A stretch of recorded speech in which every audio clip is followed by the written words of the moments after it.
Selanjutnya, kami kelompok 15 akan memaparkan hasil identifikasi berupa gangguan biotik atau HPT pada tanaman Matoa atau Pometia pinnata. Sebelumnya, perkenalkan, nama saya Destari Gajah Ravelina dengan NIM 2352074 KT 10368.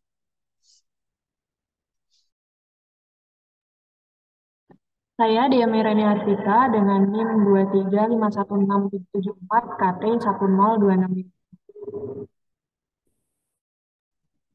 Saya Dia Ainur Azizah dengan NIM 23516699 KT 10262.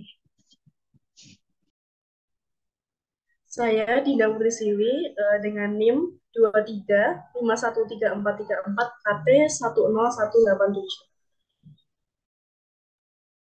Saya Putri Asika Citra Nusa dengan NIM 235196621 KT 10341. Selanjutnya penjelasan akan dimulai dari Desta. Baik, pada 3 sampel pohon yang telah kita amati, kita menemukan adanya 3 gangguan biotik pada tanaman Matoa atau Pometia pinnata. Salah satunya yaitu fungi Heyomasia yang menyerang batang tanaman. Genus Heyomasia berasal dari famili Grapindaceae. Heyomasia memiliki karakteristik berwarna hijau keputihan. Gejala yang ditimbulkan antara lain yaitu 1. Bercak pada batang berwarna hijau keputihan dan pembusukan batang, kulit batang mengelupas, produksi pohon menurun, dan pertumbuhan pohon terhambat.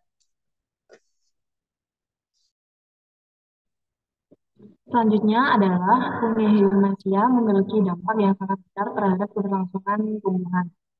Dampak-dampak kerusakan tersebut diantaranya yang pertama ada kerusakan struktural. Kerusakan struktural ini berupa rusaknya jaringan kayu dan rapuhnya batang. Kemudian yang kedua adalah gangguan pertumbuhan.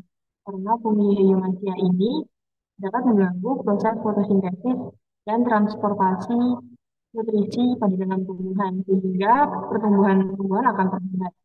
Kemudian yang ketiga adalah penyebaran penyakit. Penyebaran penyakit ini sesuai dengan yang kita ketahui bahwa gangguan biotik memiliki karakteristik dapat menular. Sehingga apabila fungi Heyomasia ini tidak dapat dikendalikan, maka akan menular kepada tanaman lain yang ada di sekitarnya dan menyebabkan kerusakan pada area yang lebih luas. Cara penanggulangan dari fungi Heyomasia ini dapat dilakukan dengan dua cara, yang pertama yaitu kultur teknis. Kultur teknis ini dapat dilakukan dengan pembersihan sisa tanaman dari fungi itu dan bisa juga dengan pemanfaatan tanaman antagonis.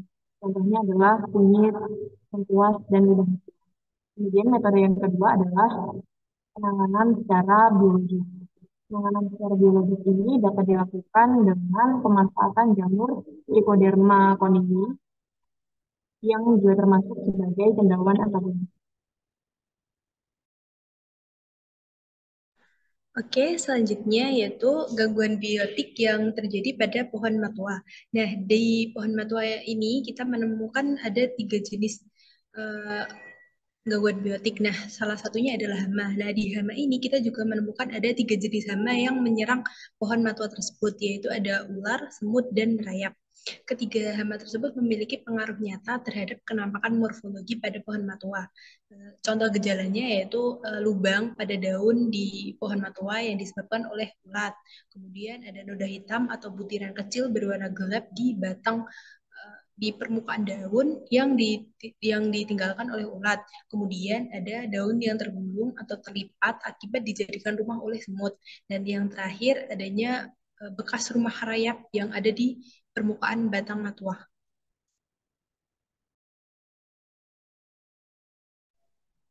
Baik, untuk selanjutnya tentang cara penanggulangan gangguan biotik hama yang meliputi rayap, ulat, dan semut pada pohon matoa. Ada beberapa metode yang dapat kita lakukan. Yang pertama, kita bisa menggunakan metode pengaturan pola tanam yang dilakukan dengan 3 cara. Yang pertama dengan menggunakan penanaman serentak, ini bertujuan untuk agar tidak terjadi lagi tumpang tindih generasi hama. Yang kedua, dengan pengaturan waktu tanam. Ini bertujuan untuk menghindarkan masa krisis tanaman dari serangan hama. Dan yang ketiga, kita juga bisa menggunakan dengan cara memutus rantai pakan hama.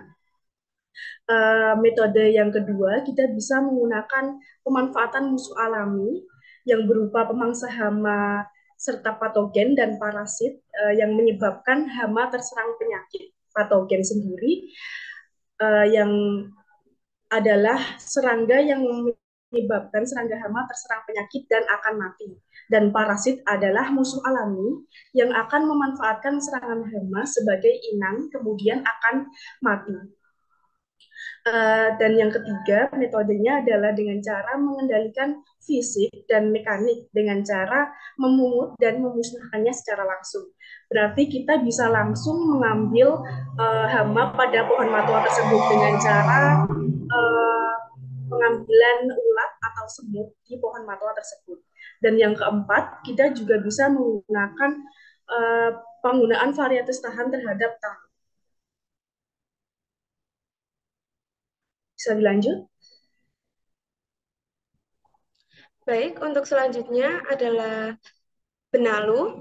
Nah, di benalu ini, dia tumbuh merambat pada pohon matoa dan mengambil nutrisinya. Nah, dampak yang terjadi dan gejala yang ada adalah pohon matoa yang dihinggapi oleh benalu tersebut menjadi kurus dan kering dibandingkan dengan pohon matoa yang ada dengan pohon matoa yang ada yang sama umurnya. Kemudian yang kedua adalah produksi buahnya menjadi menurun dan pohon matoa ini kesulitan dalam mengolah makanan. Nah, untuk cara pengendaliannya sendiri dapat dilakukan pemangkasan pada cabang atau ranting yang dihinggapi benalu tersebut, terutama pada benalu yang berada pada fase generatif.